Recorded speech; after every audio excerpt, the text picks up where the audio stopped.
Hello everyone. Last slides में हम बात कर रहे थे स्टेट ऑफ नेचर की और ह्यूमन नेचर की। जॉन लॉक की जहाँ तक बात है, और स्टेट ऑफ नेचर को हमने डिस्क्राइब किया किस प्रकार से हॉब्स के स्टेट ऑफ नेचर से ये अलग है, और क्या क्या प्रॉब्लम्स है स्टेट ऑफ नेचर में जिस वजह से इंडिविजुअल्स जो है उसको छोड़ना चाहते हैं। तो अगर लोकियन स्टेट जो है, लोक के स्टेट का हम सीक्वेंस देखें तो इस प्रकार से लोक जो है ये चार स्टेज में लोक स्टेट को स्टेब्लिश करता है, स्टेट को क्रिएट करता है। पहला है स्टेट ऑफ नेचर की स्टो एक स्टेट ऑफ नेचर होता है state prior to establishment of civil oblique political society. दूसरा है फिर सोशल कॉन्ट्रैक्ट कि लोग यहाँ से निकल करके क्या करते हैं, एक सोशल कॉन्ट्रैक्ट साइन करते हैं। फिर तीसरा है ये कॉन्ट्रैक्ट साइन करके एक सिविल सोसाइटी स्टेब्लिश करते हैं, और फिर एक और कॉन्ट्रैक्ट साइन करके एक गवर्नमेंट स्टेब्लिश करते हैं, लेजिस्लेटिव अथॉरिटी स्टेब्लिश करते हैं। तो ये सीक्वेंस है। अब इसमें देखें कि वो ड्राइव्स मैन इनटू सोसाइटी, कि हालांकि state of nature is social, पर मतलब इस ये जो स्टेट ऑफ नेचर जो है इसको लोग छोड़ना क्यों चाहते हैं, या फिर सोसाइटी की ही बात करें तो क्या चीज़ें हैं ऐसी जो इंसान को सोसाइटी की तरफ लेकर के जाती है। तो लोग बोलता है कि Mankind God has put Mankind under strong obligations of necessity, convenience and inclination. तो सोसाइटी एक तो आपकी जो ज़रूरतें हैं उसको पूरा करती है, एक कन्वीनियंट है। अभी हम लास्ट स्लाइड में बात कर रहे हैं कि there are three inconveniences in the state of nature. क्या क्या? एक तो कोई लेजिस्लेटिव अथॉरिटी नहीं है टू डिक्लेयर लॉ, एक कोई इम्पार्शियल जज नहीं है, और एक कोई impersonal executioner of the law नहीं है। तो इन तीन चीज़ों की वजह से तो फिर प्रॉब्लम क्या है, मतलब है ना, कि वो drives man into society, necessity, convenience and inclination. What is the problem then? The problem is that there are three inconveniences in the state of nature plus there is no common consent. ये जो state of nature है ये हमें मिला है, हमें हमारी कोई सहमति नहीं थी इसमें, लेकिन अब हम जो है इंडिविजुअल्स है, रेशनल है, अपना भला बुरा समझते हैं, तो एक आपसी सहमति से हम एक कॉन्ट्रैक्ट साइन करके एक सिविल या फिर पॉलिटिकल सोसाइटी को स्टेब्लिश कर सकते हैं। तो the problem is to form civil society by common consent of all man. ठीक है। और ये जो after formation of civil society this common consent becomes the consent of majority, जिसको आगे लोग जो है एक्सप्लिसिट कंसेंट की बात करता है। दो प्रकार की कंसेंट की बात करता है, कि एक्सप्लिसिट एक इम्प्लिसिट। ठीक है। तो लॉक जो है, अब सोशल कॉन्ट्रैक्ट, ये इंडिविजुअल्स जो है रेशनल है, अपना भला बुरा समझते हैं, तो ये फिर क्या करते हैं, कॉन्ट्रैक्ट साइन करते हैं। अब यहाँ पर होप्स में और लॉक में एक मेजर डिफरेंस हमें देखने को मिलता है, और इसी वजह यही वजह है कहीं ना कहीं कि होप्स जो है वो एक अब्सोल्यूट सोवरेन की बात करता है, और लॉक जो है वो एक कॉन्स्टिट्यूशनल गवर्नमेंट की या फिर limits on the power of government की बात करता है। तो हॉब्स के अंदर एक ही कॉन्ट्रैक्ट है, एक सिंगल कॉन्ट्रैक्ट है, जिसके द्वारा इंसान जो है, इंडिविजुअल्स जो है, वो society as well as state create करते हैं। अब इसमें समस्या क्या होती है कि अगर if government is not acting as per the wishes of individuals, then individuals have no other option but to go back to state of nature। तो इस वजह से कि भैया अब अगर आप कुछ भी रेबेलियन करते हो और करते हो तो आपको स्टेट ऑफ नेचर में जाना पड़ेगा, जिस डर की वजह से, उस फियर की वजह से इंडिविजुअल्स जो है वो जो सिविल सोसाइटी या फिर पॉलिटिकल सोसाइटी है उसको छोड़ना नहीं चाहते हैं। और यही वजह है कि वो एक सोवरेन जो है वो एब्सोल्यूट बन जाता है। Locke in the Locke on the other hand we see two separate acts. ठीक है। पहला क्या है, establishment of political oblique civil society. ये जो पहला कॉन्ट्रैक्ट है, it is concluded among the people themselves. लोग जो है आपसी सहमति से उस स्टेट ऑफ नेचर से निकल करके और एक पॉलिटिकल सोसाइटी या फिर एक सिविल सोसाइटी का निर्माण करते हैं। ठीक है, कि हम अपने कुछ राइट्स जो है उनको छोड़ देते हैं और एक पॉलिटिकल सोसाइटी या फिर सिविल सोसाइटी का हिस्सा बन जाते हैं। तो ये जो फर्स्ट कॉन्ट्रैक्ट है, it was concluded among the people themselves.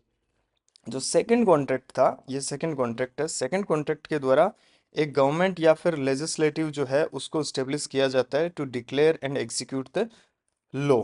ठीक है, लॉ क्या है? वही जो हम नेचुरल लॉ की बात कर रहे थे। अब देखो डिफरेंस क्या है दोनों कॉन्ट्रैक्ट में। दोनों कॉन्ट्रैक्ट में डिफरेंस ये है कि जो पहला कॉन्ट्रैक्ट है, ये एक प्रकार से प्रॉपर जो कॉन्ट्रैक्ट होता है जिसमें सहमति थी, सब कुछ था, आपसी सहमति थी लोगों में, ये था। और सेकंड जो है, सेकंड ये केवल एक फिड्यूसरी पावर है गवर्नमेंट को जो दी गई है to act for certain ends. और वो एंड्स क्या है? Protection of individual rights. असली पावर जो है वो इस फर्स्ट कॉन्ट्रैक्ट के अंदर ही रह जाती है। यहाँ से ये लोग जो है, पहला कॉन्ट्रैक्ट जो है जो लोगों के, इंडिविजुअल्स के खुद के द्वारा ही साइन किया गया है, जो कंक्लूड किया गया है। असली जो शक्ति है गवर्नमेंट को चलाने की, या फिर जो जो आप पॉपुलर पावर भी कह सकते हो, वो इस फर्स्ट कॉन्ट्रैक्ट के अंदर है। और इस फर्स्ट कॉन्ट्रैक्ट की वजह से ये सेकंड कॉन्ट्रैक्ट आया है। तो इसी वजह से अगर ये गवर्नमेंट या फिर लेजिस्लेटिव या फिर कोई सी भी authority is not acting as per the wishes of people, people have right to abolish it और rebel against it। तो फिर क्या होगा? फिर वापस यहीं आ जाएंगे ये ना, मतलब पॉलिटिकल या फिर सिविल सोसाइटी ऑलरेडी स्टेब्लिश हो चुकी है। आपको back to the state of nature में नहीं जाना पड़ेगा, जो हमें होप्स में देखने को मिलता है। ठीक है, तो ये मेजर डिफरेंस है। इसी वजह से पीपल जो है, लोग जो है, इंडिविजुअल्स जो है, वो इजीली गवर्नमेंट को चेंज कर सकते हैं। और लॉक जो है वो सर्टेन लिमिटेशंस भी प्रोवाइड करता है, जो हम आगे की स्लाइड में देखेंगे क्या क्या लिमिट्स वो इम्पोज करता है गवर्नमेंट की जो पावर है उसके ऊपर। जिस वजह से लोक जो है also known as father of liberalism. ठीक है, तो ये गवर्नमेंट जो है it is based on the idea of trust. The relationship between government and society is expressed by the idea of trust. ये जो है गवर्नमेंट को एक पार्टी बना देता है कॉन्ट्रैक्ट जो है उसके साथ में। ठीक है, और इसको एक प्रकार से इंडिपेंडेंट स्टेटस एंड अथॉरिटी भी प्रोवाइड करवा देता है। ये एक रिलेशनशिप है बिटवीन गवर्नमेंट एंड सोसाइटी। ठीक है, सोसाइटी स्टेब्लिश हो चुकी है, सिविल सोसाइटी या फिर पॉलिटिकल सोसाइटी। लोग जो है इन दोनों टर्म्स जो है उनको इंटरचेंजेबली यूज करता है, सिविल सोसाइटी या फिर पॉलिटिकल सोसाइटी। और गवर्नमेंट क्या है? Government is a party to the contract. जो पहला कॉन्ट्रैक्ट साइन हुआ था उसके साथ में पार्टी है। इस प्रकार से जो है ये जो गवर्नमेंट है इसके पास में तीन प्रकार की पावर्स होगी। पहली है लेजिस्लेटिव पावर, दूसरी है एग्जीक्यूटिव पावर और तीसरी है फेडरेटिव पावर। अब लेजिस्लेटिव पावर हम सब समझते हैं, the power to make laws. ठीक है, कि भैया इंडिविजुअल राइट्स को किस प्रकार से प्रिजर्व किया जाए। एग्जीक्यूटिव पावर जो है ये एग्जीक्यूट करता है ये जो लॉज लेजिस्लेटिव के द्वारा बनाए गए हैं। और फेडरेटिव पावर क्या है? फेडरेटिव पावर थोड़ा सा इंटरनेशनल सेंस में इसने लोक ने यूज किया है इसको। The power to wage wars to preserve the community.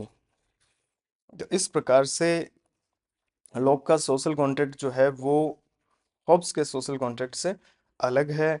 इससे बहुत ज़्यादा क्वेश्चंस पूछे जाते हैं। पहला तो यही है, पहला कॉन्ट्रैक्ट किस प्रकार का था। दूसरा, कॉन्ट्रैक्ट तो एक ही था पर दो सेपरेट एक्ट्स थे इस कॉन्ट्रैक्ट के। आपको इसको अलग अलग कॉन्ट्रैक्ट के द्वारा समझो या फिर इन दो सेपरेट एक्ट्स के द्वारा समझो। ठीक है, तो ये एक, इसमें इसमें सहमति भी होती है। इसमें जो है आपसी सहमति होती है लोगों में, तो the notion of consent emerges. हालांकि ये होप्स में भी होती है कि लोग सहमत होकर के एक सरकार का निर्माण करते हैं। और यही एक प्रकार से social contract theory of origin of state भी है। अब इस स्लाइड में हम देखेंगे कि लोग कौन कौन सी लिमिट्स जो है वो गवर्नमेंट पर इम्पोज करता है। तो सबसे पहली बात तो यही है कि इंडिविजुअल्स के पास में क्या क्या राइट्स रहेंगे, प्लस कौन कौन से राइट्स उन्होंने जो है, ये जो गवर्नमेंट है इसको ट्रांसफ़र किए हैं। तो पहली बात तो यही है कि people have not transferred all their rights to the government. Hobbes में एक सेल्फ प्रिजर्वेशन के अलावा सारे के सारे राइट्स जो है वो गवर्नमेंट को ट्रांसफ़र कर दिए जाते हैं। यही वजह है अब्सोल्यूटनेस की। ठीक है, लॉक के अंदर जो है केवल और केवल तीन राइट्स ही ट्रांसफर किए गए हैं। Right to make, execute and adjudicate law. तीन प्रकार के राइट्स जो है कि भैया कानून आप नहीं बना सकते, आप एग्जीक्यूट नहीं कर सकते, और आप अपने मैटर में आप जो है खुद जज नहीं बन सकते हैं। तो ये तीन राइट्स ट्रांसफर किए गए हैं। बाकी के जो राइट्स हैं, right to life, liberty and happiness, जिनको लोग जो है राइट टू प्रॉपर्टी के अंदर ही क्लब कर देता है बहुत बार, ये राइट्स जो है इंडिविजुअल्स के पास में ही है, और गवर्नमेंट का काम क्या है, इन राइट्स को प्रोटेक्ट करना। ठीक है, तो एक तो यही लिमिटेशन हो गई कुल मिलाकर के अगर देखा जाए तो।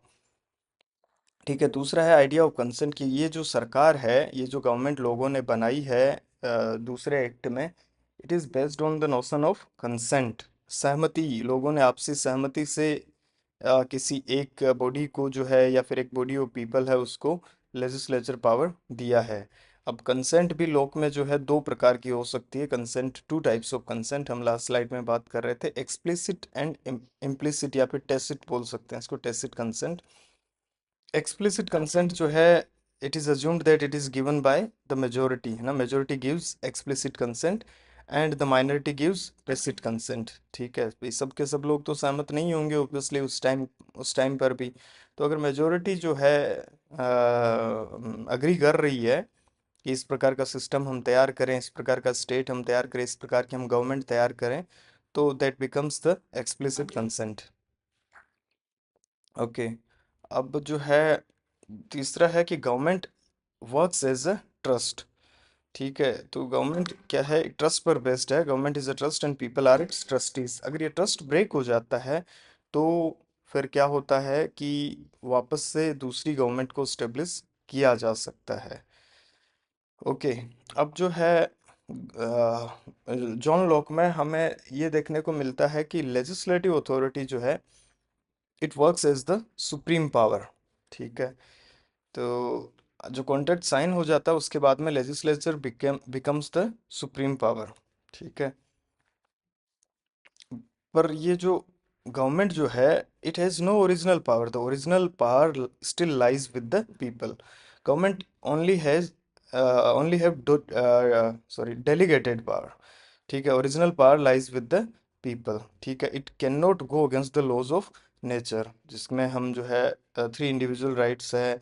और अगर ये जाती है, अगर ये इस प्रकार का काम करती है जो कि इंडिविजुअल्स के लिए नहीं है, या फिर लोगों की सहमति पर बेस्ड नहीं है, या फिर लोगों के राइट्स को प्रोटेक्ट नहीं कर पाती है, तो इट कैन बी ओवरथ्रोन और it can be replaced by another government.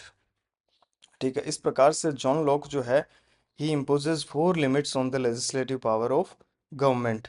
पहला है यही है कि government can not rule by arbitrary decrees, कि मन चाहे जो कानून है वो नहीं बना सकती है। It can rule only by duly promulgated and established laws. ठीक है, and also laws can not be varied in particular cases, है ना। इस प्रकार से नहीं है कि भैया अभी कोई नया कानून बना देते हैं।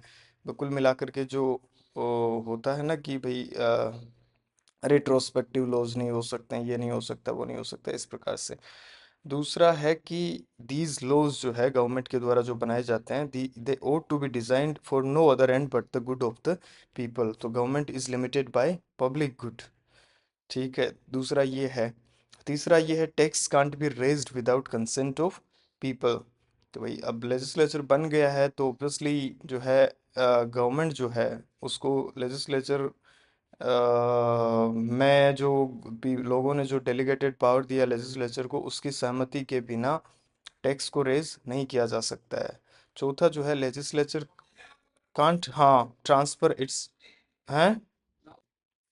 फोर्थ है कि legislature can't transfer its power to anybody else. जो पावर टू मेक लॉज है, it can not be transfer to any other authority except legislature. तो इस प्रकार से ये जो चार लिमिट्स है वो और ऑब्वियसली जो प्रोटेक्शन ऑफ इंडिविजुअल राइट्स, तो यहाँ आपको देखने को मिल ही जाएगा। पब्लिक गुड क्या है, protection of individual rights, right to life, liberty and happiness. तो इस प्रकार से ये कुछ लिमिट्स है on the powers of government.